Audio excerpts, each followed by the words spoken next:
I'm Lauren Beale. I'm the reporter who writes the hot property column that you see in the Sunday business section and throughout the week online. Every week I like to talk to a real estate agent in our area to get a little more insight into the properties that appear in the column. This week, for the first time making a repeat visit, we have Kofi Natei of the agency. Welcome. Hello, Lauren. How are you? Fantastic. Glad to have you back. Some pretty exciting properties. I'm just amazed at what the market is doing right now. I'm starting the column this week with Madonna.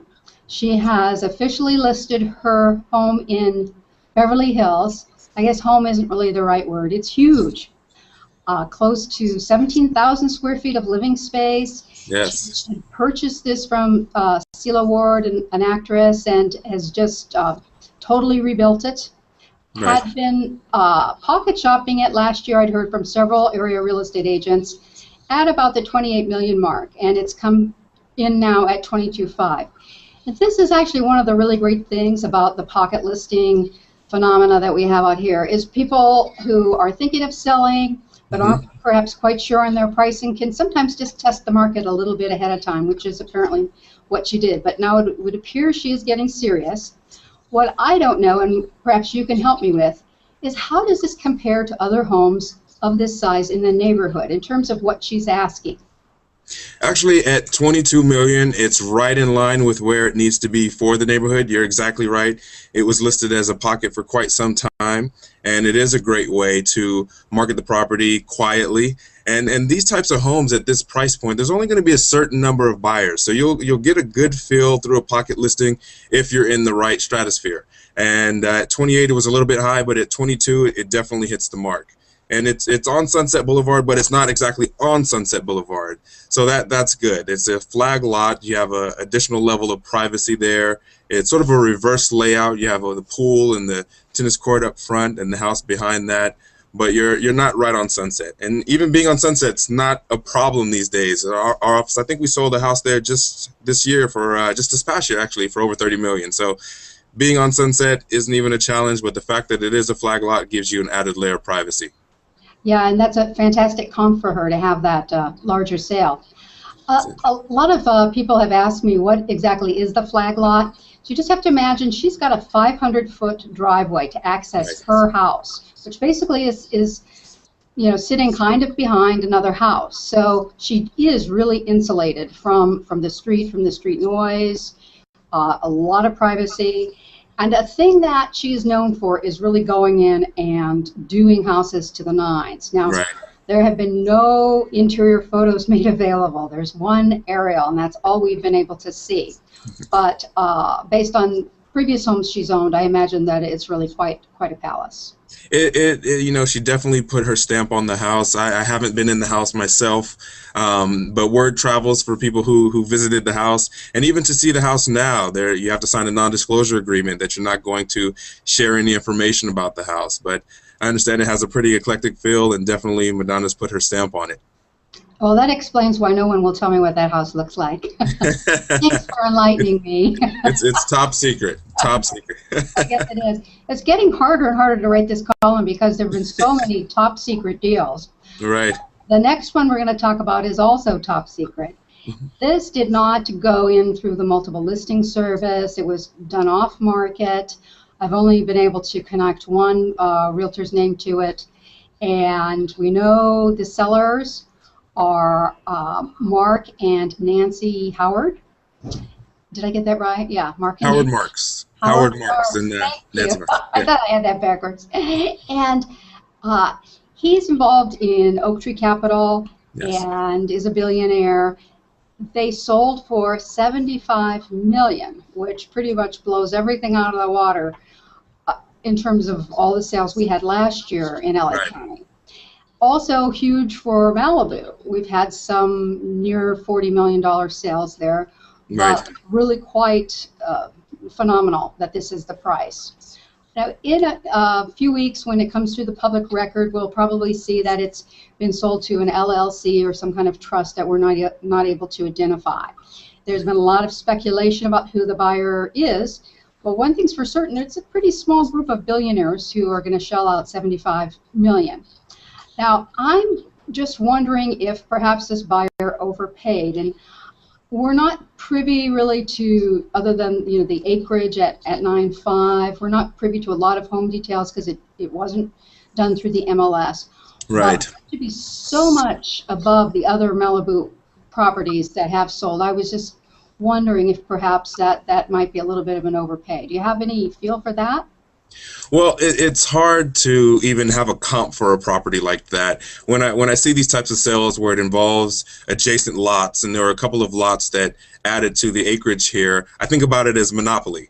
As you acquire the additional properties, your rent goes up. So the property's values increase the same sort of way. It's not just like for like. It's actually an exponential increase in property value when you have 3 adjacent properties, 300 feet of beachfront property in this particular case, and even the standing structure that's there now is a 20,000 square foot home. So it's hard to place an exact number on it. They had it as a pocket listing and never hit the MLS. It was $125 million as a pocket listing, and still was able to break all of Malibu's records with a $75 million sale. So it's the price at the end of the day is determined by the buyer, and they determined to set a record in this case.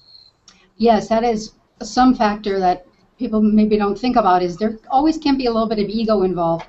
And I see it more, I think, in the setting of a sales price. People want their listing to be at the top of the pile. So, right.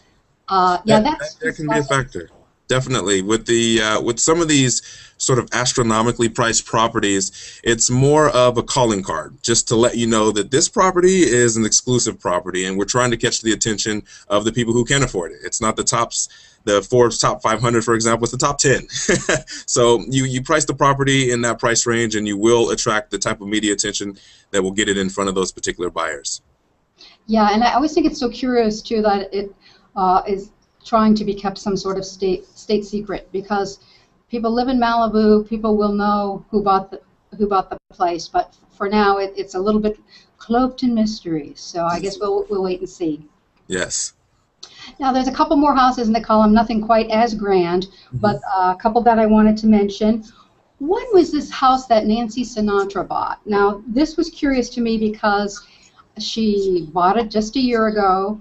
Sure. She didn't really make any money to speak of on it, but she priced it to move and had it sold in 16 days. And this is, I think, Santa Monica. So I was just curious if you knew anything about this area of Santa Monica, how her price might compare within the neighborhood. It's a great area. This particular street, it dead ends, so you don't get a lot of through traffic there, which makes it a quiet street as well. The sale, it was a pretty stealthy sale, even though it did hit the MLS. There were almost no showings. The agent who listed the property ended up selling it to their own buyer, and so they had limited showings, even limited photos of the property online. So it was just one of those quick sales. It happened really fast. The fact that it sold just slightly above the list price lets you know that it was priced effectively for the area, coming in at $5 million, and the deal was said and done in a matter of days. Yeah, and just because it's Nancy Sinatra and she's Frank's daughter, I just feel like, it has a certain mystique, so they probably just wanted to get in there, get it sold, and move on. So yes, that was a nice quick sale for her. And they were able to avoid a little bit of the extra media attention by doing it that way as well. Yes, I think they were actually kind of shocked that I saw it when it came on the market and put something up about it.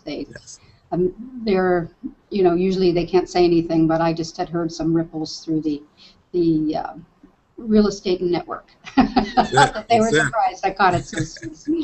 But that's all right. It was fun. That's it. That makes the job interesting. And then the last house we're going to talk about is a little bit of Hollywood history. This was a former home of Samuel Goldwyn, and if you see the Metro Goldwyn Mayer logo, we're talking about that guy. And kind of a pioneer. He had this house that he owned at one time called the Fuller House. It was named for another owner. This is just a really pretty house. Had some nice history. But they did sell it for less than they bought it for in 2005, and I think they put money into it because it is nicely restored. So I'm thinking at $255, and this is in the Hollywood Hills Westish area. I'm thinking the buyer actually did well here. Do you have any thoughts on that?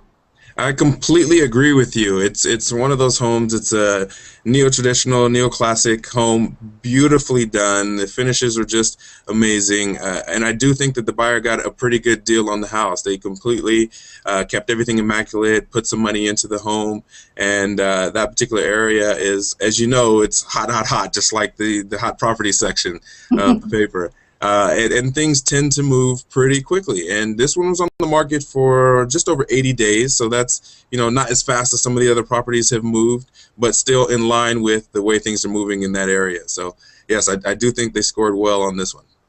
Yeah, I think people are so lucky if they get into these historic homes and somebody has already done the work for them. Right. And also, in this case, it looks like they absorbed the expense for them too. So that tends to happen with some of these homes. The names of the homes, the Fuller House, for example, it's going to carry with the home with every owner that has it, and it'll add a little cachet to the house, and you know, add a little bit of value as well. So that's happened here, and again, I think the buyer did do well with this one. excellent. Well, that was my gut also. Well, that's it for this week. There's a few more items that'll be in print, but I don't want to give everything away. Actually make people read a little bit this week. We're finished already? Yeah, we're done. We did it. But thanks again for coming, and we'll definitely be having you back again. Always appreciate your insights on the hot properties that make the column. Sounds good, Lauren. Thanks for having me as well. I'll talk to you again soon. Okay, take care. All right.